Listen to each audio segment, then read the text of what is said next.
Hey guys, what's up? We're back with another video, and in today's video we're going to be talking about that hated, and I mean that hated 1.5 liter turbo that comes in the later Hondas. Now, if you are a veteran to Hondas, you pretty much know what Honda is all about. You know Honda's character, and you pretty much know what it's all about.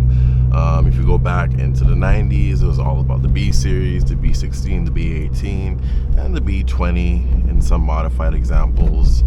These were all legendary in all their right respects. But we're going to be talking about the 1.5 liter in particular and how that basically changed Honda for probably for the worst in some cases, and then they sort of fixed the mistake. So we're going to go all the way back to the 8th generation Honda Civic.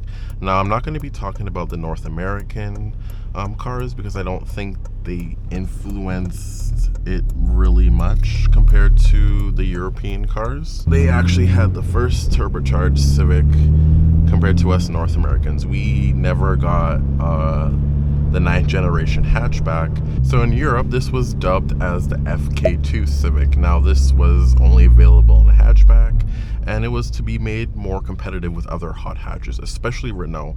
I don't know the rivalry in Europe, but I can only imagine it was between Renault and Honda, as they tend to have more performance-based hatchbacks. Not saying the others aren't, but we're mostly going to be talking about Hondas in this case. And Honda's best competitor at the time was Renault, and while Honda was still naturally aspirated on their K-series engines, such as the K20, while it was good in cornering and braking, and it actually provided you with decent dynamics, when you're comparing, even with the motor being as, full of life, full of character, it just simply was not powerful enough to keep up with the competition, mainly due to turbocharging. And pretty much in Europe, the standard de facto for I guess enthusiast cars is 2-liter turbos. So most of the cars there, most of the hot hatches, especially the performance ones, were 2-liter turbos, and I guess it was a no-brainer for them. But where it did fall short was in its cornering and braking. I do remember watching Top Gear. Actually, I agree with them, but then I don't at the same time. But where I do agree was with there was a segment on Top Gear. I forget what season and episode it was, but they were talking about no front-wheel drive cars should be pushing more than 250 to the wheel. Once you bring the power up to 300, that's when you run into some issues. The limited slip diff can't keep up, and you just end up with a understeering mess where you try to turn, you're smoking, you're roasting those front tires because it just can't get the power down to the ground as efficiently. Now, with some suspension trickery and wizardry, Honda was able to rectify that in the later models that came out after this car, but this generation wasn't as loved as the next two generations. And also in 2016, this is when the 10th generation Civic was introduced, and this is where I will talk about the North American one. When the brand new Civic was introduced, I pretty much didn't like it. It was very cookie cutter. The styling was very dramatic. It was totally different from whatever I've seen for a normal average economy car. I mean, it was unique, but I didn't like the styling all that much. With this new generation, there was a totally different new lineup of engines. Now, in North America, we got the 1.5 liter turbo, or we got the 2-liter.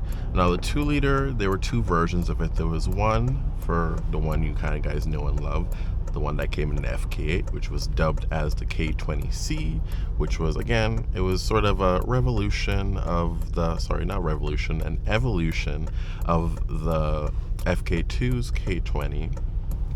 And this was available to basically pretty much the world. When this 1.5 liter was introduced, it was met with pretty positive reception. It was pretty responsive.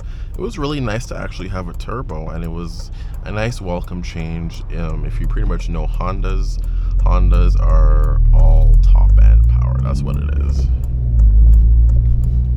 Honda makes power in the higher rev range, and this was not only true for the performance models, this was also true for the regular models.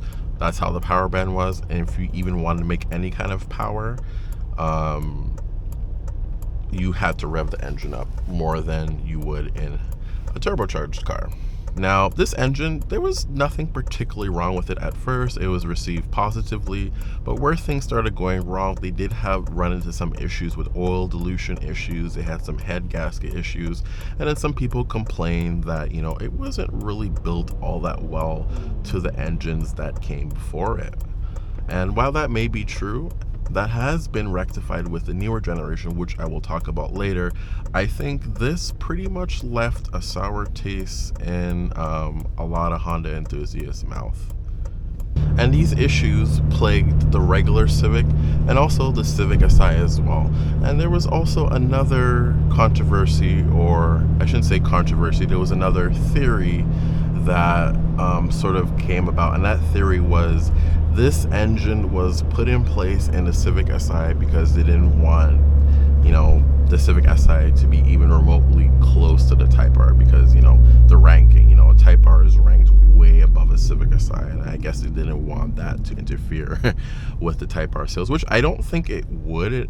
Pretty much that's what kind of Honda was all about, like mixing and matching parts, sharing engines. Like, for instance, the Civic Si that I'm driving right now, it also uses a 2-liter, but a naturally aspirated 2-liter. But I think it's enough to differentiate itself from the turbocharged variants, just because the nature of the engine is totally different from that. For instance, the 1.5 makes peak torque in the lower revs, and this car makes peak torque sort of in the mid-range, higher revs. So completely different opposites. But I can understand why they kind of did it, probably just to put the Type R on a higher pedestal. Aside from the issues, a lot of people said, it would have been better if the Civic Si came with the Type R's engine, which was a 2-liter, but detuned to basically what you got in the Accord Sport 2-liter.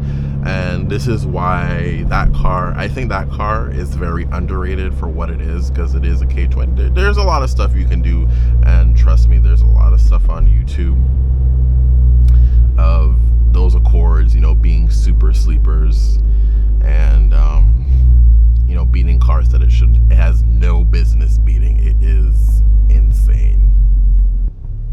So to answer the question, why does the 1.5 get a lot of hate? And I don't think it stems from its engine's issues. It kind of stems from, since we're in a little bit of traffic here, we're probably going to talk a little bit. So the 1.5, I don't think it's hated for its problems, although that does put, a sour taste in people's mouth. I think it mostly comes from the dramatic change, going from naturally aspirated, high revving, VTEC, all that goodness, to, something that is not so unique. Pretty much every economy car that I know of was basically a small displacement turbocharged engine with not the greatest fuel efficiency. Basically, if you stay out of boost, you pretty much will get some pretty decent gas mileage if you stay out of boost, but it really wasn't anything to write home about compared to its competition. But nonetheless, I guess it was nice to have some torque in the lower revs, but it lost a lot of its character, the sound, the feeling, it really lost its character. And that's where a lot of people kind of, that's where people kind of say, that's where kind of Honda fell off. And I tend to agree with them. It's a dramatic change, and it was a lot to get used to, because it's a total opposite. You're asking someone who's a diehard fan to try something that's a total opposite. That's gonna take a whole while to adjust, but in certain situations I can see where it might be advantageous, such as daily driving, where you don't really spend most of your time in the upper rev range. Like take for instance the car I'm driving right now is the total opposite.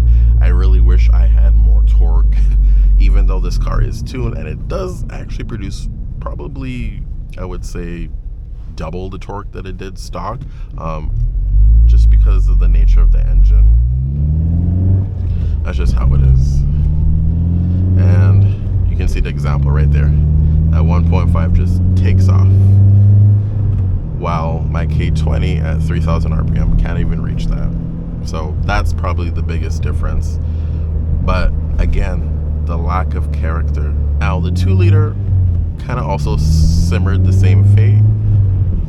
The 2-liter that came in the Type R, it was more or less the same story, even though it was a little bit more exciting of a car. You know, it made more power and everything, you know, because the K20 has been proven to be pretty good with boost. It just wasn't, you know, it just didn't sing like the old Hondas did. And, you know, I was perfectly okay with that because, you know, it was pretty good on the track and it actually did pretty well to its competition. The only problem with that vehicle pretty much is the price.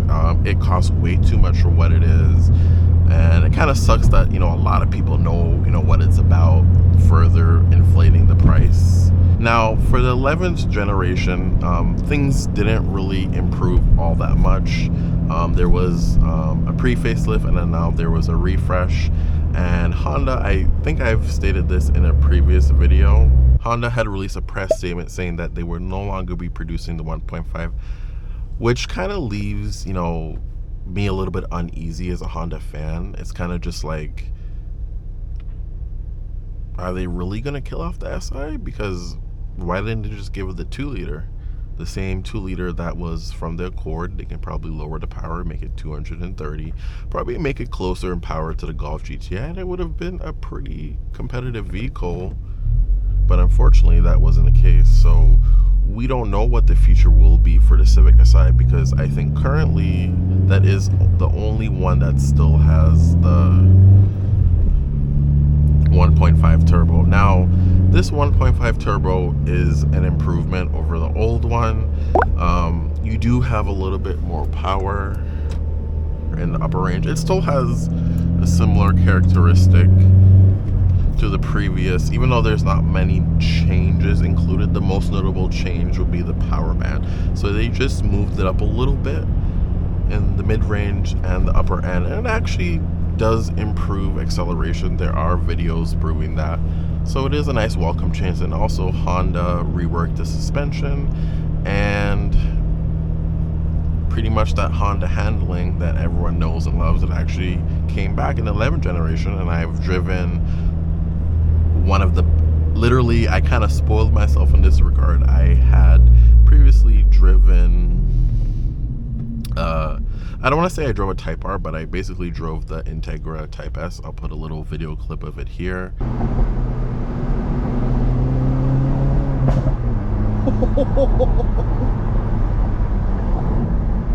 Here, really fun car. I love how the exhaust is. I really wish that's how one of the biggest complaints about that car was the exhaust and how it was just like way too quiet. And the Type S, it made some loud pops, and oh, it was fun. But dynamically handling, braking, it was excellent. Probably one of the, definitely it's a contender for one of the best cars I drove of 2024. And funny enough, getting back into my own car, even my own car, which is down on power compared to that, it felt more hardcore, but I think that has to do with more of the modifications. But what surprised me the most was the clutch. The clutch was significantly lighter in that car, almost too light for its own good. But not really a big deal because you get Honda's nice gearbox, which is always a plus. When it comes to tuning, again, this is another negative point with the L15. It kind of sucks that you kind of have to compare the L series, the new kid on the block, with K20, because the K20 and K24 are legendary. They're legendary because of their tuning potential, both naturally aspirated and turbocharged. K20s, K24s, if you modify them correctly, they can make some serious power. Stock, Stock block, if you do everything, you put all the, supporting mods, I believe stock, you can probably do 380, 400 horsepower. And I think that might be pushing it a little bit, but these K20s can take a whole lot of boost, and that's sort of what is pretty cool about them. They can take an insane amount of boost. Where things start falling short for the L series is from the factory. Even if you just do a reflash on the ECU, it's sort of a mixed bag. People can't say, what is for sure, but it's a mixed bag. But people have reported they don't really do much modifications. They'll probably just do a reflash, and the clutch is already slipping. From the factory, that's not really good. And if you're comparing that with the 9th and 8th generations, I'm really sorry, but the 8th and 9th are gonna take, the 8th and 9th generation are gonna take they're gonna take that L series out to lunch pretty much in every single way. But where it does shine, I will say, is the torque figures. They produced an insane amount of torque, and I mean they produced an insane amount of torque compared to their K series counterparts. Even if you tune them, I heard if you supercharge this K20Z in here, you can make over 400 horsepower, but the torque figure is probably going to be very Honda-like. It's probably going to be in the 220s or 240s, depending on your configuration there. The transmission issues have always been a thing with Hondas, with the K series, especially if you have a performance-based K series with the 6-speed manual transmission. They just weren't all that great. They had synchro issues. They had issues with their clutch master cylinder. This generation is no stranger to that, but this was pretty much, it's still, I'm not sure if it happens to the latest generation, but I do know that the FK8s did have this issue. So the 1.5 had its fair issues and stuff like that. And if you want to have a solid, reliable experience, I highly, highly, highly recommend that you upgrade the clutch. I remember my best friend, he rented a 10th generation Civic Si, and that car was a blast to drive. Unfortunately, the clutch was slipping and you got a stage 2 clutch, but I guess that's how it goes sometimes. So theoretically, definitely get a stage 2 clutch, get a new head gasket, get one that's a little bit better than the stock one, get some head studs in there, and theoretically the most power that I've heard was or I've seen was a YouTube video done by the Smoking Tire, which was a pretty long time ago, but it was built by a pretty well tuner in the Honda community down there, and I think the maximum, and he did a pretty good setup. I think if I had that car, I probably would have done it the same way. It made about 360 horsepower to the front wheels, which is really, really crazy. But if we were to describe the car's character, it pretty much just, stock wise, it turned up the volume knob probably up 50%. The car was wild, and I loved it because it was such a sleeper. That was the beauty of that car. It was a pretty good sleeper. Now you can throw on big turbos, but once you start hitting that 380, 400 horsepower mark, you're going to have to rebuild the head, and that's just kind of natural. This is a new platform, you're kind of discovering it, but the cool thing that still remains, there is still an aftermarket for it, and oh, it's not good. I shouldn't be stuck out here in the middle of the road like this.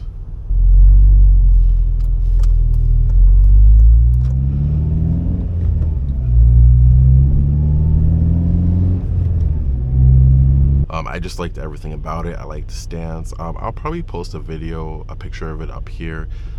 It was literally, crazy. But one thing that still kind of stood out, the 10 generation, I think it was definitely a downgrade when it came to handling. The Type R did improve it quite a bit, but again, with the 11th generation, which came out in 2022, along, with the Civic Si and Civic Type R, it's kind of a shame that they're kind of leaving the Si in the back burner compared to, its other siblings. And I think this kind of has to do with the hybrid model. And to say that it's not a fun enthusiast car, I think if Honda didn't charge so much, like if they charged, probably like $2,000 or $3,000 over MSRP, I think it would be a pretty good proposition and a lot of value, because nowadays enthusiast cars are just simply getting way too expensive. Not many people can get into them like they once did in the past. So basically, that's why I think the L15B is hated, because it was just such a dramatic departure from, what Honda used to be back in the day, and it just takes time to get used to it. And I think a lot of people who are part of that, they're kind of used to it now. So, most of the issues have been ironed out, and I think it's all good from here on out.